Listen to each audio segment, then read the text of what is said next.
Une salutation spéciale dédiée à nos super fans et bienvenue dans cette nouvelle vidéo.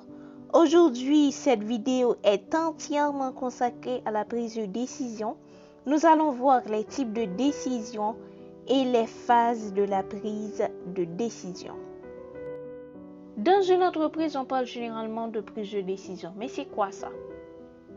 La prise de décision, c'est juste un processus complexe visant à sélectionner une mesure parmi différentes alternatives.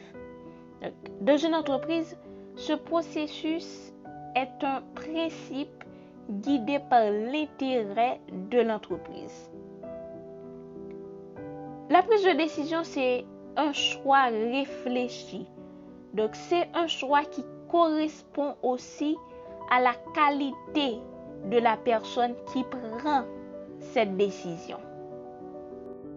En faisant une analyse de la prise de décision, quelqu'un peut se demander, mais est-ce qu'il y a différents types de décisions?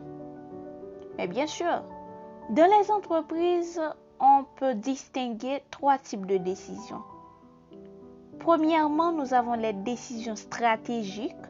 Donc, les décisions stratégiques eux-mêmes sont des décisions qui engagent l'entreprise sur le long terme.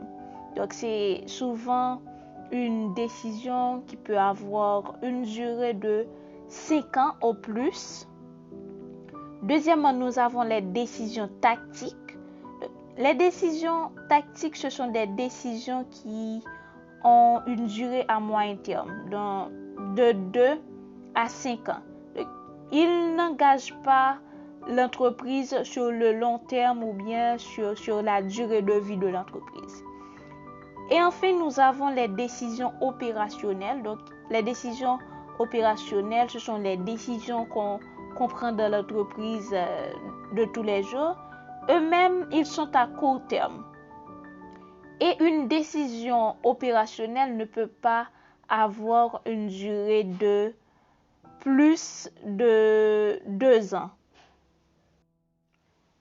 Après avoir identifié les différents types de décisions, quelqu'un peut se demander, mais est-ce qu'il n'y a pas différentes étapes dans une prise de décision? Mais bien sûr. Donc, une prise de décision ordinairement comprend 4 étapes. Il y a l'étape de formalisation, d'instruction, choix et enfin l'étape d'exécution. Donc, la première étape, c'est tout simplement avoir une prise de conscience de la situation. Donc, dès que vous êtes conscient de la situation, vous pouvez passer à la deuxième étape, qui est une étape d'instruction.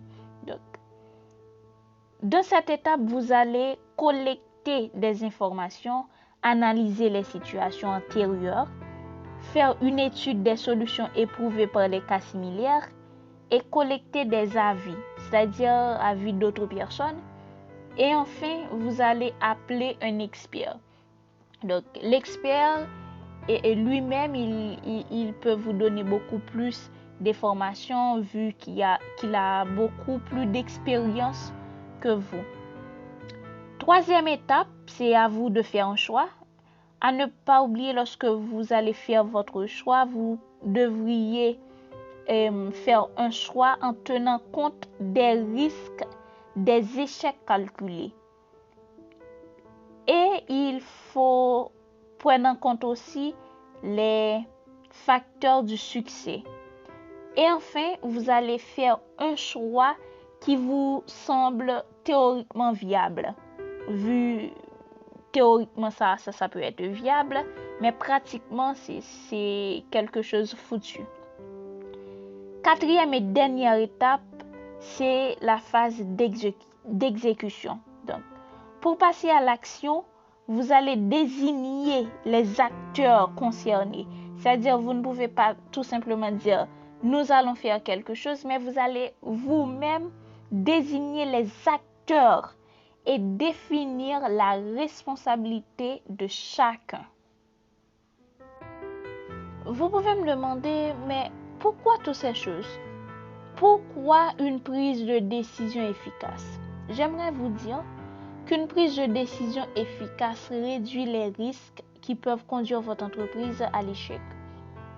Elle vous permet d'élaborer des stratégies commerciales et réagir à tout type de changement. Certaines décisions sont plus difficiles à prendre, c'est sûr. Mais il faut gérer le risque, le doute. Un vrai décideur, c'est celui qui sait identifier quel type de décision qu'on doit prendre. C'est pour cela que nous avions identifié les décisions stratégiques, tactiques, opérationnelles. Donc, le vrai décideur, il sait quel type de décision qu'il doit prendre, à quel moment qu'il doit prendre cette décision. En conclusion, nous pouvons dire, pour atteindre les objectifs de votre entreprise, vous pouvez vous référer aux 3 types de décisions. Stratégiques qui mobilisent les importantes ressources et elles ont généralement de lourdes conséquences. Tactiques qui concernent l'affectation des ressources et ont un horizon à moyen terme. La toute dernière qui est la décision opérationnelle qui a une conséquence immédiate sur l'entreprise, elle concerne la gestion quotidienne. Cependant, pour bien prendre une décision, il faut faire appel à l'intelligence, la modélisation et enfin, vous devriez faire votre choix. N'oubliez pas de vous abonner et de laisser un j'aime. Rendez-vous pour un nouvel épisode.